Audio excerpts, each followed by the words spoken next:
No. Kweth mar Azimio la Umoja koro ochiwo ne tend Kenya Kwamza motele gi William Ruto atamalo 30 tok higa achiel mar bedo e loch. Kokale kuko mar riwruogno mochung'ne uchumi, kwethno nokolo mokalo kaka piny owacho osebedo katiyo kidienje mopogore kagilero ni rode mabendo dhuro mapodi pok odin. Jafwambo marwa Wenga noyuoro e nyasino. E kar romo mar Stephen Kalonzo Musyoka Command Center kadak ma Karen kuom ndalo ariyo malure ni osebedo kar kweth mar Azimio mar podo wach ahinya to kaka piny owacho mar Kenya Kwamza osebedo kadhach ka achiel kod kaka ngima medo ng'aure ne oganda e pachoka. Kae jakom mar kuku mar Azimio ochung'ne weche mag uchumi notelo ne jokanyo mage e kolo kaka higa achiel mar tend William Ruto osebedo ka chiedho. It is fiction to think that you can get more taxes as the administration is claiming. To the cost of living. And I want to remind you, these numbers were before the disaster of yesterday or the night before. So the numbers you are seeing here of the trajectory of inflation was before the dramatic and really uncaring increase in fuel prices that happened as we woke up yesterday. Kalore kod sera ma piny owacho osebedo ka keto chakre telo mar Kenya Kwamza, jolonygo nobedo kod luoro ni oganda biro medo winjo matek e thuolo mabiro.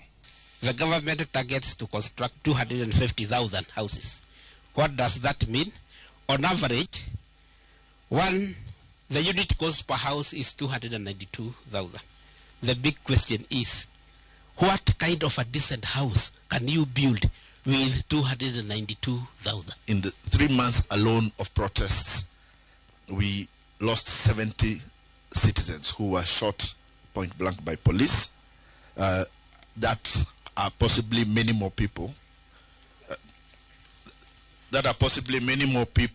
Within 3 months than we have ever lost in the last 10 years of demonstration. So government is pushing out the private sector and taking most of the money to itself. Treasury bills and bonds are competing with the private sector, and most of the money is going to them because they are paying much higher rates. Dirito Gilange nolero ni ochumi mathuruka medo njaure kalore kod okang' mar piny owacho mar kawo hola mabende gitiyo godo e yo makulong'o gino makoro duoko pek ne oganda ahinya to mago manegi singo negi ni biro winjo maber e telo margi. We are in a circumstance of debt distress.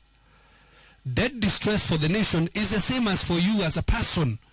If you have a loan and you have to go and borrow another loan in order to pay the first one, that is debt distress.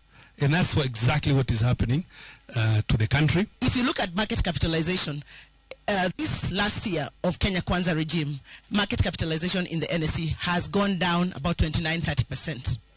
Meaning, whatever you had put, if you had, for instance, put in 1 million shillings in the NSE, it is now less in terms of value. If you sold it, you would lose 30%. Romono no yuore gi nyangile mag Azimio kama oting'o Raila Amolo Odinga, Kalonzo Musyoka, Eugene Wamalwa gi Mwangi Iria.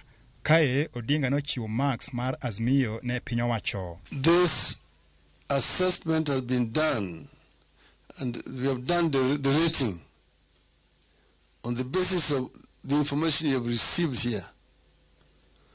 Our scorecard for this regime is 30%.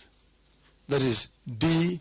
Odinga bende nodonjre gi jagoro maduong' mar riwruok mochung'ne kedo ratiro mag jotich e Thurka, Francis Atwoli, kwacho ni wiye osewil kod tije. Chama ambaye imewekwa pale nitakana ikuwa inatetea wafanyikazi, ambaye ni KOTU, imenyamaza kimya. Atujasikia KOTU, sauti ya KOTU hata kidogo. Bwana Atwoli hayuko mapale yote. Hii ndi wakati ambaye KOTU wangekuwa kwenye mstari wa mbele, ikiongea ikitetea wafanyikazi, gharama ya maisha ikipanda. Kalure kod kweth mar Azimio singo mane telo mar Kenya Kwamza ochiwo ne oganda kinde kisera mar ombulu ne gin mago mag lombo jopiny kendo wuondo oganda. Kata kamano ne gikawo mago duto bagiwito ebwo otanda kendo giwacho ni sei magidhi nyime kod choko biro nyiso gi okang' machielo magibiro kawo. Wenga, Ramogi TV, Nairobi.